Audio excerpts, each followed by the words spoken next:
ओम नमः शिवाय। आज हम शिव महापुराण का वायव्य संहिता उत्तरार्ध का 21वां अध्याय पढ़ेंगे। उससे पहले हमने पिछले अध्याय में पढ़े थे पंचाक्षर मंत्र की महिमा, कलिनाशक मंत्र, व्रत ग्रहण करने का विधान, दीक्षा विधि, शिव भक्त वर्णन, शिव तत्व साधक, षड्ध्वसधन विधि, साधन भेद निरूपण, अभिषेक। आज हम पढ़ेंगे कर्म निरूपण। श्री कृष्ण बोले, हे महर्षि, अब आप मुझे कर्म कर्ता पुरुष के नित्य कर्म के बारे में बताइए। तब मुनिवर उपमन्यु ने बोले, श्री कृष्ण, सत्पुरुषों को प्रातः काल ब्रह्म मुहूर्त में उठना चाहिए। उठकर सर्वप्रथम भगवान शिव और देवी पार्वती का ध्यान करें। अरुणोदय होने पर घर से बाहर शौच से निवृत्त होकर स्नान करें। फिर आचमन कर स्वच्छ वस्त्र पहने। 3 मंडलों की रचना कर भगवान शिव के मंत्र का जाप करना आरंभ करें। घुटने के बल बैठकर शिव जी को प्रणाम करके अर्घ्य दे। अर्घ्य देने के लिए जल में कुसा डाले। फिर शरीर पर भस्म धारण करे। मस्तक, छाती और दोनों भुजाओं पर त्रिपुंड धारण करे। तत्पश्चात गले, कान और हाथों में रुद्राक्ष धारण करे। ब्रह्मा जी को सफेद, लाल, पीत रंगीन नए वस्त्र धारण कराएं। वस्त्र धारण करने के बाद पूजा के स्थान पर उत्तर की ओर मुख करके बैठे और हाथ जोड़कर अपने आराध्य देव त्रिलोकीनाथ भगवान शिव का ध्यान करें। ध्यान से उठने पर शिष्य नामाष्टक का पाठ कर गुरु को श्रद्धावतन होकर प्रणाम करें। 22वां अध्याय पूजन का न्यास निरूपण। उपमन्यु बोले, हे श्री कृष्ण जी, न्यास गृहस्थियों के क्रमानुसार 3 प्रकार का होता है। ब्रह्मचारियों के लिए उत्पत्ति न्यास, सन्यासियों के लिए लय न्यास और गृहस्थियों के लिए स्थित न्यास का विधान है। अंगूठे से लेकर कनिष्ठा उंगली तक स्थित न्यास होता है।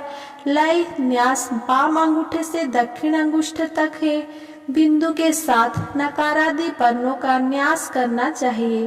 तल और अनामिका में शिव जी का न्यास करे। 10 दिशाओं में अस्त्र न्यास होना चाहिए। 5 भूतों के स्वामी एवं 5 कलाओं को अपने हृदय के मध्य ब्रह्मारंध्र में धारण करे।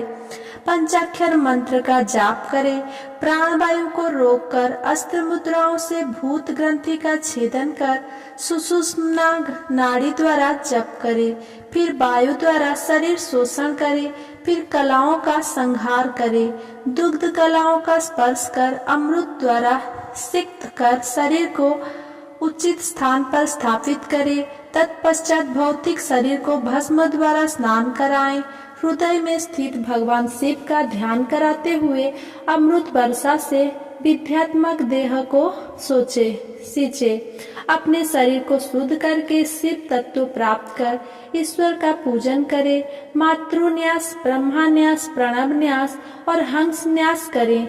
हकार हृदय से सकार भ्रुकुटी मध्य में 50 वर्ण रुद्र मार्ग के द्वारा न्यास करे। फिर क्रमशः अघोर, वामदेव, प्रणाम, हंस न्यास, पंचाक्षरी मंत्र का न्यास करे।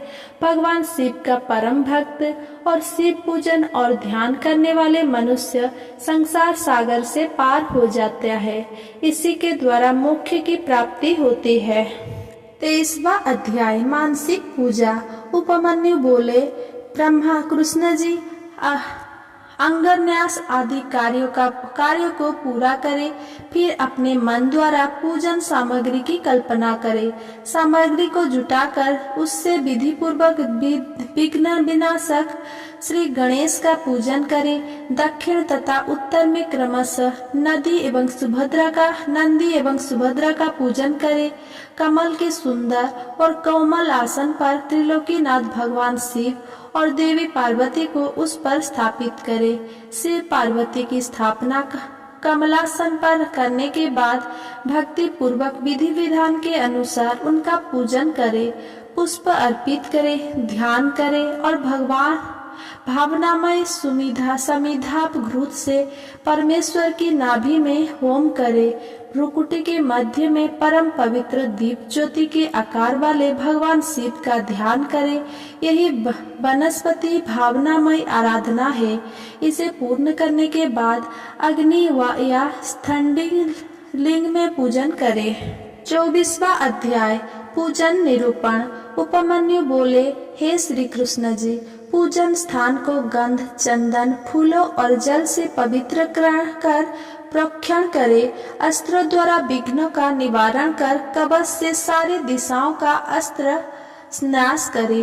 कुश बिछाकर उसे जल से मार्जित करे। प्रोक्षणी पात्र, अर्घ्य पात्र, पातीय आचमन को शुद्ध कर उनमें जल, खम तथा चंदन डाले और आचमन के जल के में कपूर, कंकोल, कीमता, तमाल व चंदन मिलाएं। चावल, कुसा, दूर्वा, जौ, अक्षर, तिल, घृत, सरसों, पुष्प और भस्म को मिलाकर मंत्र द्वारा रक्षित करे।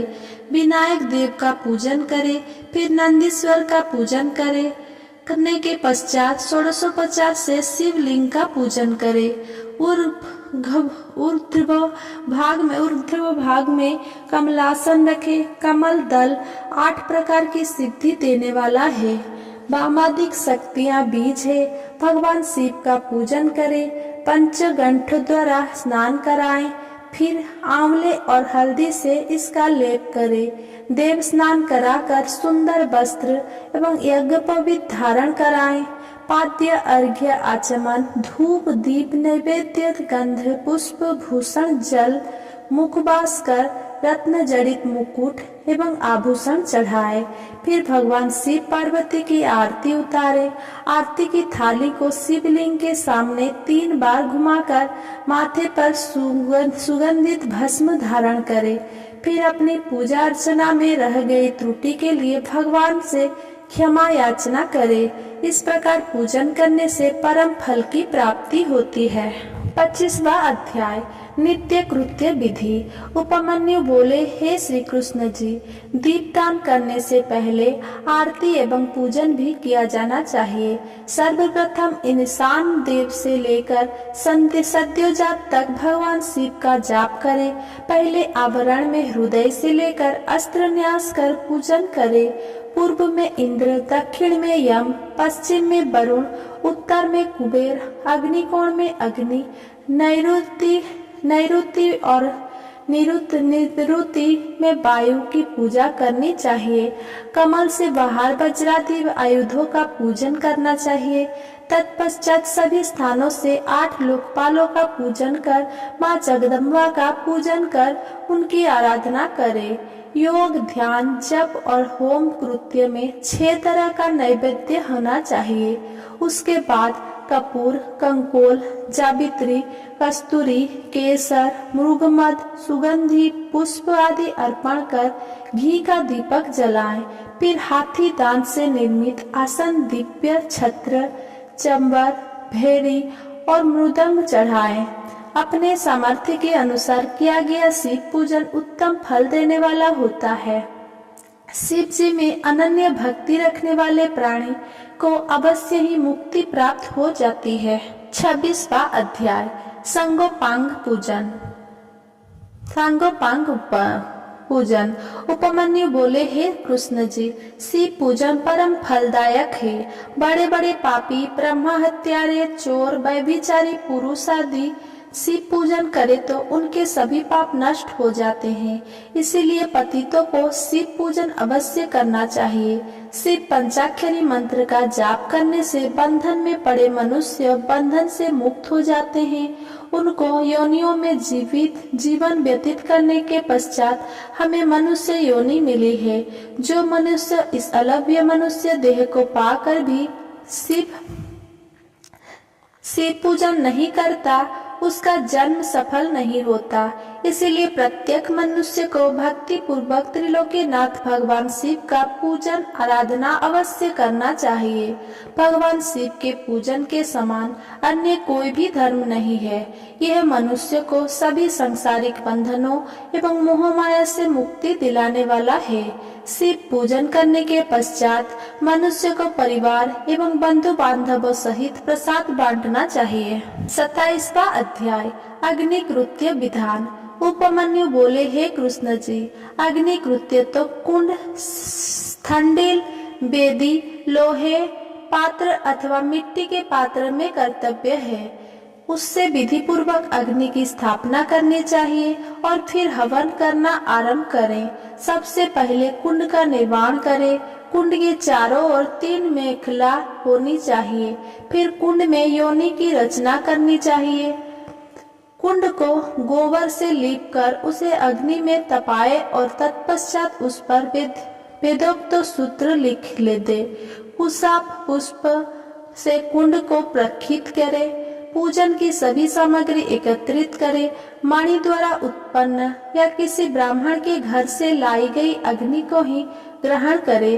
कुंड की 3 बार परिक्रमा कर अग्नि बीज मंत्र का उच्चारण करते हुए कुंड में अग्नि स्थापित करे। फिर दक्षिणा दिशा में शिव पूजन कर मंत्र न्यास आदि कर घी में धेनु मुद्रा दिखाकर शुभ्रा को तपाकर प्रक्षण करे। फिर संस्कारों की सिद्धि के लिए बीज मंत्र से होम करे। ऐसा करने से शिवाग्नि संपन्न हो जाती है। तत्पश्चात भगवान शिव के अर्धनारीश्वर रूप का आह्वान कर उसका पूजन करे। फिर दीपक एक तक सिंचन कर समिधाओं से होम करे। दुर्वा एवं घी की आहुतियां दे।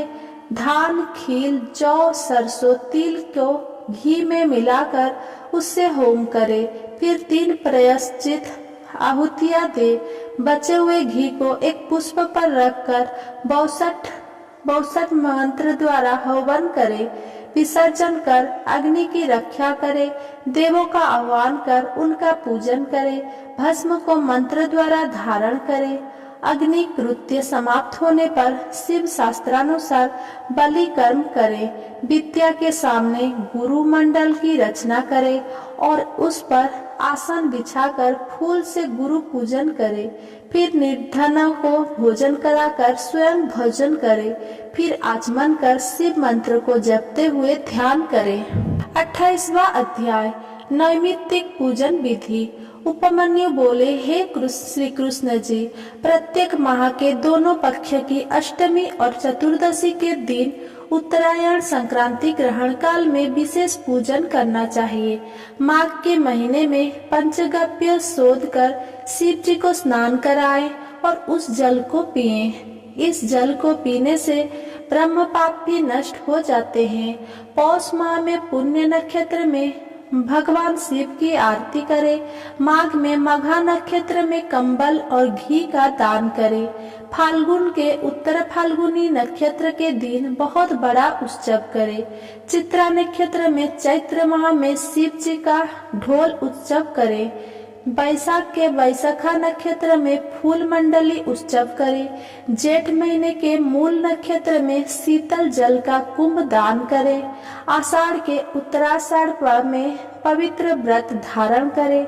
श्रावण माह के श्रवण नक्षत्र में प्राकृत प्रकार के सभी मंडल बनाकर उनका पूजन करे।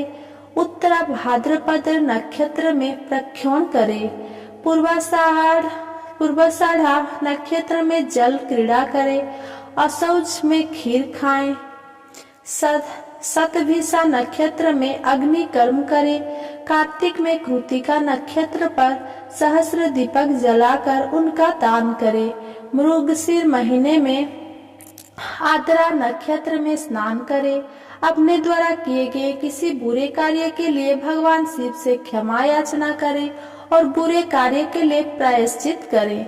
इस प्रकार नित्य पूजन करने से इसी जन्म में मोक्ष की प्राप्ति होती है। 29वां अध्याय काम्य कर्म निरूपण। श्री कृष्ण बोले, हे महर्षि, अब आप मुझसे शिव धर्म के अधिकारी पुरुषों का कर्तव्य कर्म निरूपण करें। उपमन्यु बोले, हे कृष्ण, कर्म ऐहिक और आयुष्मिक दो प्रकार के होते हैं, जिनमें आयुष्मिक कर्म क्रियामय, तपोमय, जनमय, ध्यानमय, सर्पमय आदि कुल 5 प्रकार के होते हैं। इन कर्म की पूर्णता हेतु हवन, दान और पूजन आदि सब कर्म के लिए किए जाते हैं। शक्तिमान पुरुष ही इन कर्मों को सफल करते हैं।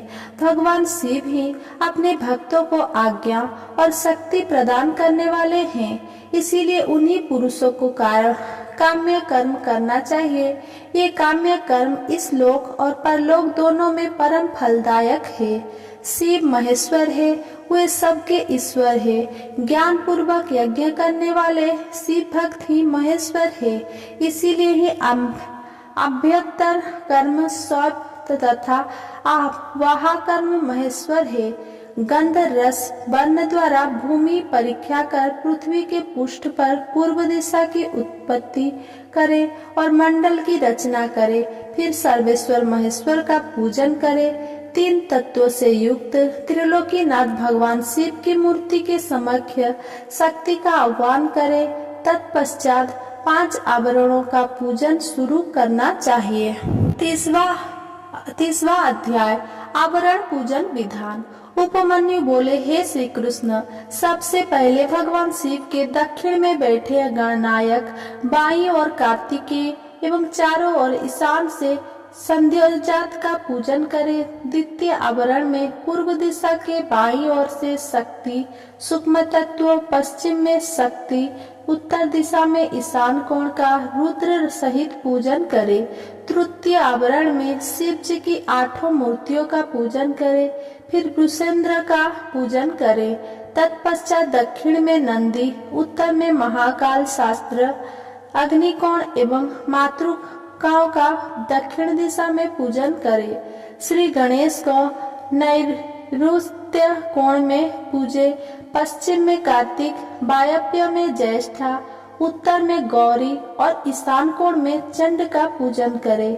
चौथे आवरण में सर्वप्रथम ध्यान करे, फिर पूर्व में भानु, दक्षिण में ब्रह्मा, पश्चिम में रुद्र, उत्तर में श्रीहरि विष्णु का पूजन करे। आदित्य, भास्कर, भानु, रवि का पूजन करने के बाद 8 ग्रहों का पूजन करे।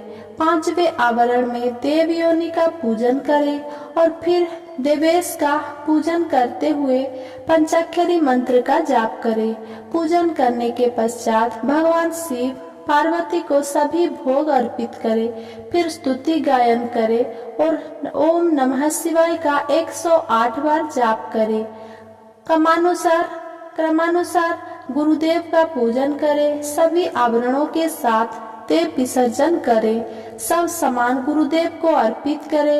यह योग यज्ञेश्वर कहलाता है, जो चिंतामणि तुल्य है।